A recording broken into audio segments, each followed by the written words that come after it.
Qué bueno que se queda con nosotros aquí en Pensemos en México. Usted se ha de preguntar por qué hay tanta discusión conforme al conflicto que se da por 43 jóvenes desaparecidos en la región de Ayotzinapa, Guerrero. Hay que recordar que un 26 al 27 de septiembre, 43 jóvenes se encuentran desaparecidos desde esa fecha hasta el momento. Y es que realmente se crean muchas hipótesis, muchas historias, inclusive se hablan de historias ya o mentiras verdaderas con relación a este tema. Pero realmente las escuelas normales, como es el caso de la Isidro Burgos, tienen su historia. Las escuelas normales, como es el caso, las escuelas normales o escuelas rurales. Tenemos que primero comentar que estas escuelas no son de creación reciente. Estas escuelas nacieron en 1926. Estas escuelas que dieron albergue a un sinnúmero de jóvenes que todos, la mayoría de ellos, era para creación de profesores que llevaran la enseñanza de la educación a, a personas y a sociedades de escasos recursos. Bajo la ideología y el nombre de escuelas normales rurales, llevó el objetivo de la formación de profesores que provinieran de escasos recursos. Aquí, que inclusive muchas escuelas, si usted se ha dado cuenta, estas escuelas normales llevan el nombre de Isidro Burgos. Bueno, pero en realidad, ¿quién fue Isidro Burgos? Isidro Burgos fue un profesor que nació en Cuernavaca, Morelos. Él era poeta, pedagogo que hace que estas escuelas rurales, normales, o escuelas agrarias, solo llevaran esta educación emanada, que hay que recordar que hubo varias modificaciones al artículo tercero. Este artículo tercero que tuvo varias modificaciones en la época de Lázaro Cárdenas. Es el resurgimiento de una educación que, les soy sincero, muchos no les convendría este tipo de educación. Y es que Isidro Burgos, podríamos decir que llevó esta influencia de Lázaro Cárdenas, de José Vasconcelos, quien había sido primer secretario de Educación Pública en México, y también de la inspiración de los muralistas mexicanos, que en aquel tiempo en el positivismo mexicano, como David Alfaro Siqueiros, en donde hay un bello mural que dice: el pueblo a la universidad y la universidad al pueblo. Este mural se encuentra ahí en rectoría de la UNAM.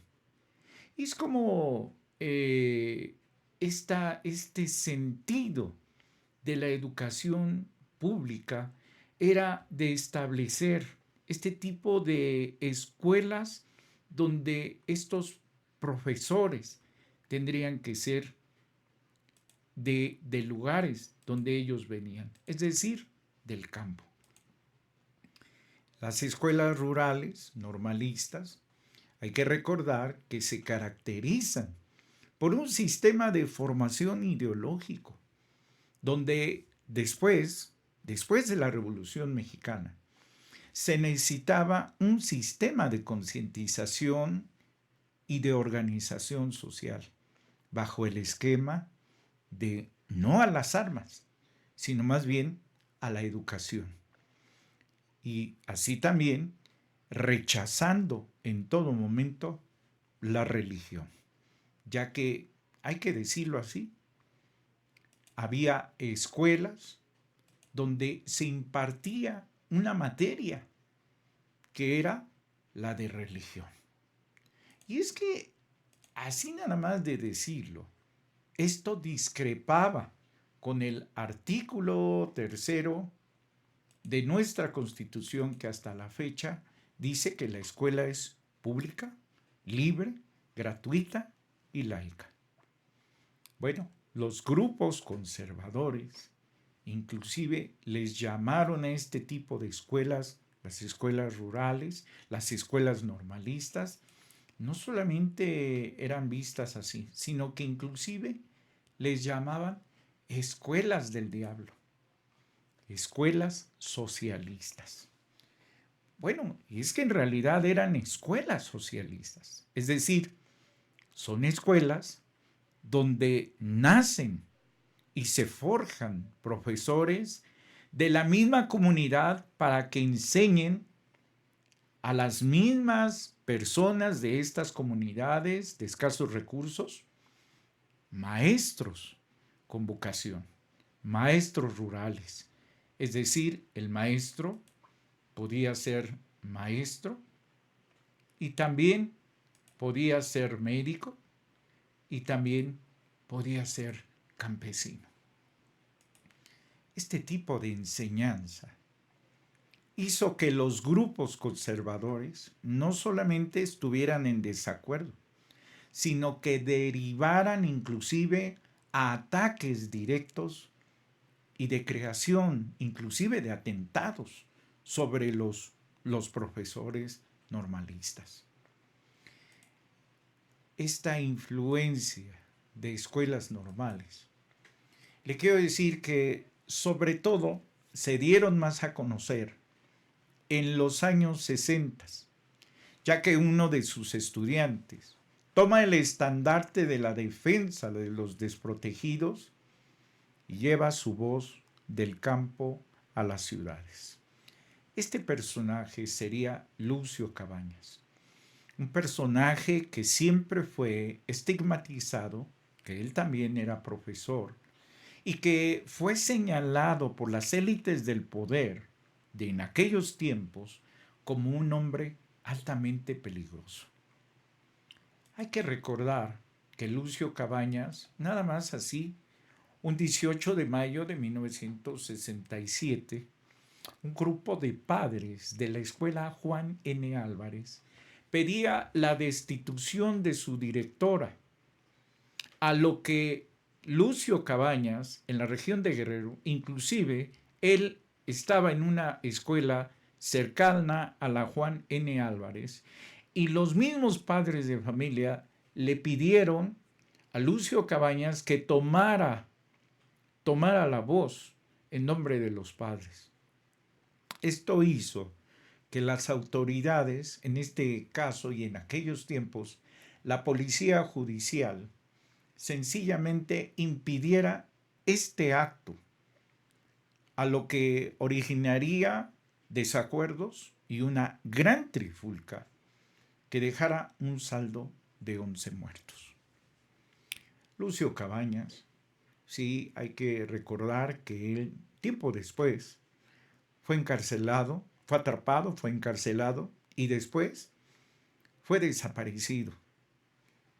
Hay que recordar que hoy, una vez más, desde 2014 y a la fecha, hoy ya no se habla de Lucio Cabañas, pero sí se habla, una vez más, de 43 jóvenes que desaparecieron y que el sistema del poder los desapareció. Esta gran tragedia solamente nos dice que en la región de Ayotzinapa, como en muchas escuelas normalistas actualmente, solamente hay represión, solamente se encuentra la no equidad y justicia de los pueblos desprotegidos. La creación de las escuelas socialistas tenían el único objetivo que hasta hoy vuelve a resurgir: el humanismo mexicano. Dele like a este contenido, compártalo y juntos pensemos a nuestro México. Hasta la próxima.